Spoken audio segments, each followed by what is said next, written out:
245 Ambang batas cinta dan rasa sakit 10. Tok, tok. Terdengar suara ketukan pintu. Sekretaris Cheng datang dan mendesak, "Tuan Leng, sudah jam 5.20. Jelas-jelas ada jam di dinding, tetapi Leng Xicheng masih mengangkat pergelangan tangannya untuk melihat jam. Waktu menunjukkan pukul 5, pukul 20.10. Sial, masih benar-benar sangat akurat, pikir Leng Xicheng. Jadwal penerbangan mereka ke Berlin adalah pukul 8 pagi. Mereka akan segera terbang dan sekarang juga harus berangkat ke bandara pukul 6. Karena masih harus melewati pemeriksaan keamanan, mereka memang tidak bisa menundanya lagi. Tunggu aku di lantai bawah. Aku akan segera turun. Setelah Leng Xicheng memarahi sekretaris Cheng, ia menggigit bibirnya dan mengangkat kepalanya. Kemudian, ia melihat Gu Qingqing yang bersembunyi di dalam selimut dengan pandangan enggan yang melintas di matanya. Leng Xicheng sudah lama mengatur jadwal perjalanan kali ini. Setelah sampai di Berlin, ia akan pergi ke hotel untuk beristirahat sebentar dan langsung menghadiri perjamuan di malam hari. Namun, jika bukan karena jadwal ini, Leng Xicheng benar-benar ingin tinggal di sini lebih lama. Leng Xicheng melangkah lebar ke depan tempat tidur dan memandang ke arah Gu Qingqing yang hampir menyembunyikan seluruh kepala kecilnya di balik selimut.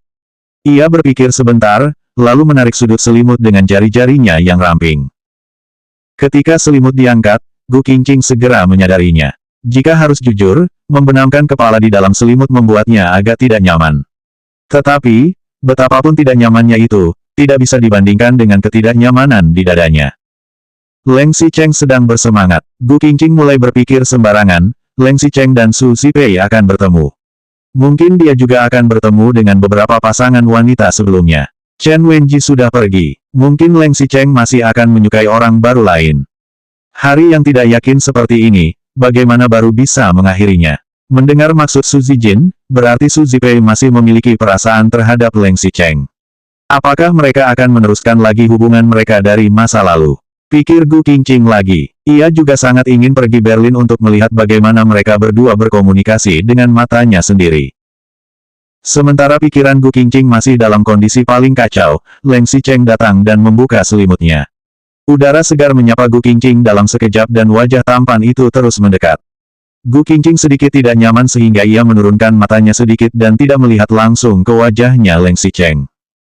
Gu Qingqing tidak melihatnya, namun Leng Xicheng malah melihatnya dengan lebih cermat. Bahkan, napas panasnya berembuskan ke wajah Gu Qingqing. Setelah beberapa saat, Leng Xicheng akhirnya berkata, "Ayahku pernah mengatakan bahwa lingkungan industri hiburan paling kacau.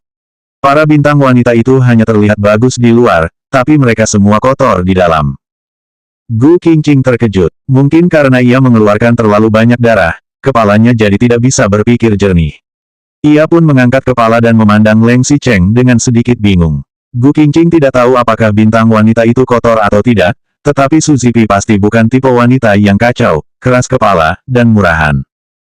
Ekspresi Leng Xicheng tidak berubah dan ia hanya bertanya dengan tenang, "Masih ingat perjanjian kita waktu terakhir kali di ruang baca?" "Perjanjian apa?" Sebelum Gu Qingqing menyelesaikan kata-katanya, ia tiba-tiba teringat. Ia pernah mengatakan bahwa ia ingin Gu Qingqing tinggal di rumah dengan patuh, jadi ia harus membersihkan mulutnya dan tidak berhubungan dengan bunga-bunga di luar sana. Maksud Leng Xicheng adalah jika aku tidak berselingkuh, dia juga tidak akan terlibat dengan wanita di luar. Bahkan, jika wanita itu adalah Su Zipei, pikir Gu Qingqing. Bisakah Gu Qingqing mengharapkan bahwa meskipun masih ada Su Zipei di hati Leng Xicheng tidak akan mengembangkan hubungan apapun dengan Su Zipei lagi dan tidak akan menceraikan Gu Qingqing? Benar juga, Leng Xicheng masih memiliki ketidaksukaan yang begitu mendalam terhadap keluarga Su. Bahkan, jika ia menyukai Su Zipei lagi, tidak mungkin ia akan membangun kembali hubungannya. Jadi, Gu Qingqing. Leng Xicheng melihat kejutan di mata Gu Qingqing dan masih ada begitu sedikit harapan. Cukup, cukup. Selama ada sedikit harapan, sudah cukup. Pikir Leng Xicheng. Selama Gu Qingqing bersedia merobek sebagian kecil ruang hatinya untuk Leng Xicheng dan membiarkannya masuk, Leng Xicheng akan bekerja keras. Leng Xicheng tiba-tiba maju dan meraih tangan Gu Qingqing. 246 bertemu lagi, 1. Leng Xicheng ingin mencium Qiao Mian dan ingin berkomunikasi dengannya.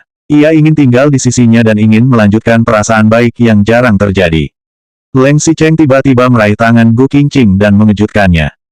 Gu Qingqing mengira bahwa Leng Xicheng marah lagi, jadi ia segera berkata, aku ingat. Kamu tidak mau melepaskan tanganku. Gu Qingqing hanya bisa melanjutkan dalam hati. Tanpa diduga, Leng Xicheng malah memegang tangan Qiao Mian semakin erat dan semakin erat.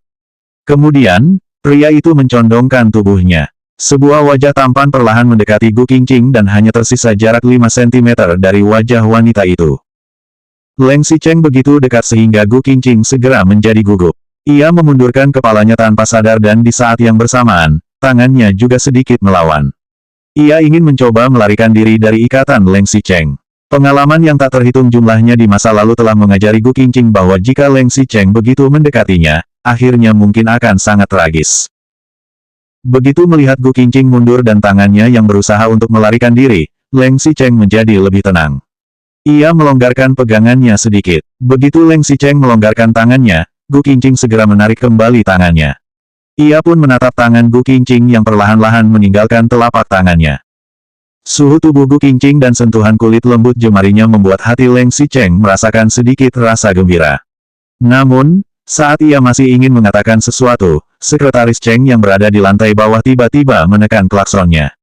Tampaknya suara klakson itu sedang mendesak, sekaligus sedang mengingatkan tentang hubungannya yang tidak berharapan ini. Leng Xicheng tiba-tiba menarik kembali tangannya dan meletakkannya di belakang punggungnya. Wajahnya dengan cepat kembali ke ekspresi tenang seperti sebelumnya. Ia melirik Gu Qingqing dari atas dan tatapannya juga dengan cepat kembali terlihat seperti biasanya. Wajah Gu Qingqing menunjukkan sedikit ekspresi bahagia, seakan baru saja selamat setelah melalui bencana. Ekspresinya menunjukkan seolah-olah ia sama sekali tidak ingin dekat-dekat dengan Leng Xicheng. Leng Xicheng menyadari pandangan bahagia di wajah Gu Qingqing. Rasanya sakit hingga ia hanya bisa menarik napas dingin, mengambil 2 langkah mundur, dan tidak mengucapkan sepatah kata pun. Setelah itu, Leng Xicheng segera berbalik dan melangkah lebar keluar dari ruangan. Langkah Leng Xicheng seakan membawa embusan angin yang menyapu seluruh udara di sekitarnya. Gu Qingqing sepertinya mendadak menyadari sesuatu. Ia tiba-tiba mengangkat selimutnya dan turun dari tempat tidur. Gu Qingqing tahu Leng Xicheng tidak memiliki banyak waktu dan ia juga tahu Leng Xicheng akan segera pergi. Tetapi, ia hanya ingin melihat Leng Xicheng sekali lagi dan ingin berbicara dengannya. Bahkan, meskipun itu hanya menyampaikan ucapan, selamat tinggal, yang sederhana. Begitu Gu Qingqing turun dari tempat tidur, aliran panas mengalir keluar dari bagian bawah perutnya. Langkah kaki Leng Xicheng juga semakin lama menjadi semakin cepat dan tak lama kemudian, pria itu turun ke lantai bawah. Drak, drak, drak. Gu Qingqing bisa mendengar derap langkah pria itu, namun ia tidak dapat mengejar Leng Xicheng. Ia berpikir sebentar, lalu berjalan ke tepi jendela dan membuka jendela. Sekretaris Cheng telah selesai mengemasi barang-barang Leng Xicheng. Leng Xicheng sendiri juga sudah sampai di lantai bawah. Pria itu hendak menarik pintu mobil dan masuk ke dalam mobil dengan wajah dingin. Namun, tiba-tiba terdengar suara dari belakang. Brak! Leng Xicheng menoleh tanpa sadar dan melihat Gu Qingqing membuka jendela. Wanita itu berdiri di tepi jendela dan melihat Leng Xicheng dengan sedikit khawatir. Khawatir, Gu Qingqing khawatir padaku. Bagaimana mungkin, pikir Leng Xicheng. Leng Xicheng tidak akan lupa bahwa Gu Qingqing baru saja menarik kembali tangannya dengan kuat dan mundur untuk menghindarinya, kemudian ekspresinya terlihat gembira setelah berhasil melepaskan diri. Jakun Leng Xicheng bergerak naik turun. Cahaya di matanya berkedip beberapa kali. Akhirnya, Leng Xicheng tetap membuka pintu mobil dan masuk ke dalam mobil. Melihat Leng Xicheng masuk ke dalam mobil, Gu Qingqing agak cemas. Mungkin, ini pertama kalinya Leng Xicheng meninggalkan samping tempat tidurnya dan pergi ke tempat yang jauh. Gu Qingqing hanya ingin mengucapkan selamat tinggal padanya. Selamat jalan. Begitu Leng Xicheng menutup pintu mobil, ia langsung mendengar suara teriakan Gu Qingqing dari belakang. Jelas terdengar sedikit kekhawatiran di suara wanita itu. Tepat saat mobil baru saja dinyalakan, Leng Xicheng menoleh ke belakang dan melihat Gu Qingqing masih berdiri di tepi jendela. Gu Qingqing melambaikan tangannya dan mengucapkan selamat tinggal padanya dari kejauhan. Leng Xicheng melihat Gu Qingqing yang perlahan-lahan bergerak menjauh darinya. Tiba-tiba ia memikirkan sesuatu dan mendadak berteriak, hentikan mobilnya. Selanjutnya bab 247 bertemu lagi, 2.